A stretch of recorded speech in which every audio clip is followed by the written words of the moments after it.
if you're here and you're someone who actually has really experienced intolerance or Christians who you felt like they've done nothing but judge you, then I just want to say I'm really sorry for that. I'm sorry if that has been your experience, if you're someone who's been put off Christianity because of the behavior of Christians. I think as Christians, speaking on behalf of my family, the church, I think we have to hold our hands up and say that yes, there are Christians who are intolerant, judgmental, and hypocritical. And I think that there are two possible reasons why this might be the case if you've ever come across somebody like this. The first reason would be because while this is someone who may label themselves a Christian, actually what's going on in their lives isn't necessarily authentic Christianity. I met someone the other day who told me they were a huge Star Wars fan, and so I immediately said, oh, I love Star Wars too. But then this person started talking to me about like Ewoks and Siths and all these different kind of like starships, and I was so out of my depth, and that's when I suddenly realized, okay, when he says he's a Star Wars fan, and I say I'm a Star Wars fan, we mean completely different things. What I mean is,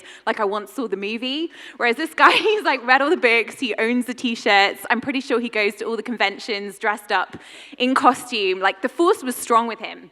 And all that to say, I think the same thing happens with Christianity. You know, you meet people who will label themselves Christian. They may even say they're doing things in the name of Christianity, but actually it doesn't necessarily mean that they really understand the faith that they're claiming. Is this someone who's actually waking up in the morning and saying, hi God, I'm excited to spend the day with you. What do you want to teach me today? How do you want to change my heart?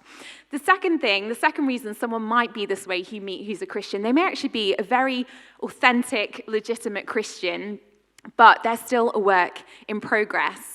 And actually, in a bizarre way, this kind of encourages me because what it helps me to see is that Christianity isn't about being a perfect person. And I find great comfort in that because I know that I'm definitely not a perfect person. In fact, I'm having a really good day if I manage not to be judgmental, hypocritical, or intolerant. And to be honest with you, that doesn't always happen.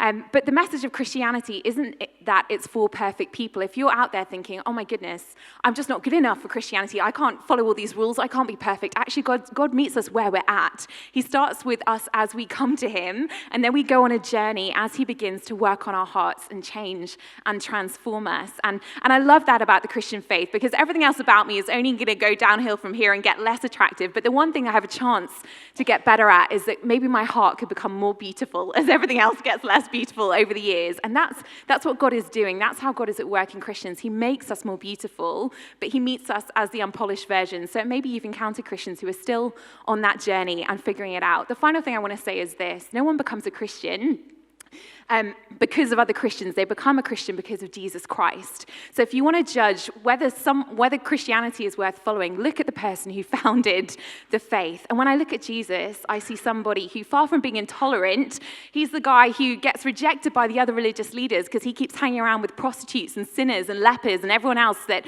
you know, the religious people don't want to spend time with. When I look at Jesus, he's not someone who's judgmental, but he's somebody who, when the religious leaders are about to stone a woman to death for committing adultery, he steps in and says, let the person who's without sin cast the first stone, basically saying, unless you're perfect, you have no right to judge. Ironically, he's the only one who is perfect, and he still says, I don't condemn you, go away and sin no more. And lastly, out of everybody that I know, Jesus is the only person who isn't a hypocrite. He's the only person who's exactly who he claimed to be, God, come to live among us on earth to show us what God is really like. So if you're trying to figure out, do I want to be a Christian, and you've been put off by the way that Christians live, can I just encourage you to take a look at the life of Jesus? Is this someone who is worth following? And what I find when I look at him is that he is exactly the kind of man I want to spend time with, and exactly the kind of God that I love to worship, and I just commend him to you.